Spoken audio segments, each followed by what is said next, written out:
প্রতিদিন যেমনই কাটুক, শুক্রবারের দিন বাচ্চা কাচ্চা আর আমার সময় কিভাবে যে কেটে যায় তা আসলে বুঝতেই পারি না। সকাল থেকে সন্ধ্যা পর্যন্ত কাজের চাপ থাকলেও অনেক আনন্দের মধ্যে থাকি।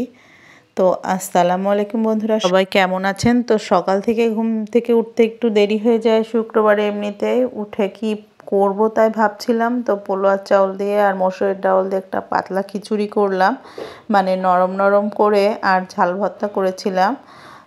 এর মাঝে যার ইচ্ছা সে ডিম ভাজে খেয়েছে, যার ইচ্ছা সে ঝাল দিয়ে খেয়েছে। তো আমি এই যে খিচুড়িটা রেডি হয়ে গেছে, তো ঝাল ভর্তাও করে নিয়েছিলাম।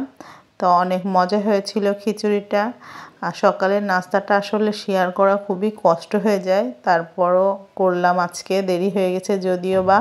তো আজকে আমি কোনো মাংসই নামাইনি, ভাবছিলাম সবসময় ইলিশ মাছটাই রান্না করা হয়, মাথা নেজ এগুলি পড়ে থাকে। তো আজকে সেটা দিয়ে একটা সবজি করব, আর চিংড়ি মাছ নামিয়ে নিয়েছি বড়, সেটাও রান্না করব। তো আমি মাছগুলো কোনো রকম হালকা ভেজে, এরপরে ফুলকপি আলুটা একটু ভালোভাবে ভেজে নিলে না তরকারিটা বেশি মজা লাগে।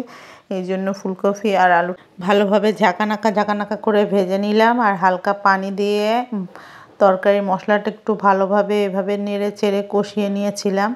তারপরে এর মধ্যে শুধু ফুলকপি আর আলু না, আমি বেগুন আর ছিমও দেবো। যেহেতু শীতের সবজি যা ঘরে আছে তাই দিয়ে যদি সবজি করা যায়, সবজির মজাটা আসলে বেড়েই যায়।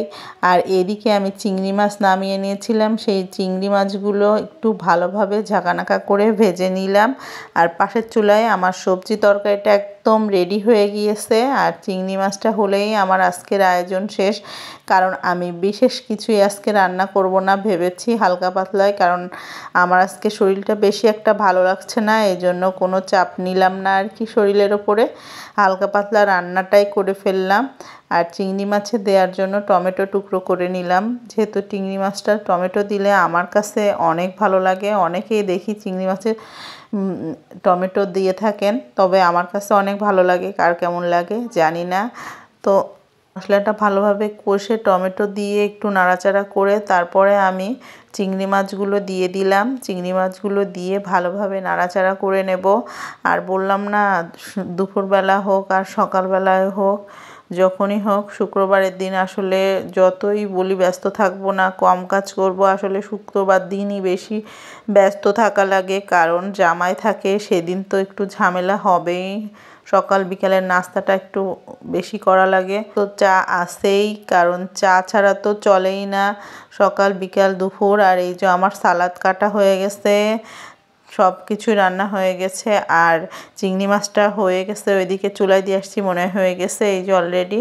এখন খাওয়া দাওয়া শুরু হয়ে যাবে। তো খাওয়া দাওয়া করে একটু রেস্ট করেছিলাম। তারপরে এই যে সন্ধ্যার পরে, তাদের সন্ধ্যার পরে না, বাট সন্ধ্যার আজানের আগে আমরা চাটা খাই, সন্ধ্যার পরে অন্য কোনো নাস্তা খায় নামাজ টামাজ পড়ে, যাই হোক। আর এইদিকে এই যে নাস্তা হয়ে গেল, তাদের বিকেলের নাস্তা আর কি, চা বিস্কুট খেলো সবাই।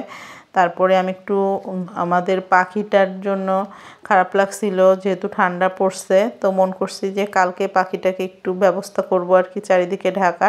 পিছন সাইডটা মোটামুটি ঢাকা হয়েছে, তো একটু ভালোভাবে ঢাকার চেষ্টা করব। আর এদিকে সন্ধ্যার নাস্তাটাও করতে চলে আসলাম। আজকে নুডলস করেছিলাম বাচ্চাদের জন্য আর বাচ্চার বাবার জন্য, এর সাথে সেমাইও করছিলাম, সেটা অবশ্যই শেয়ার করা হয় না। তো আজকের মতো এখানে শেষ করলাম। আল্লাহ হাফেজ।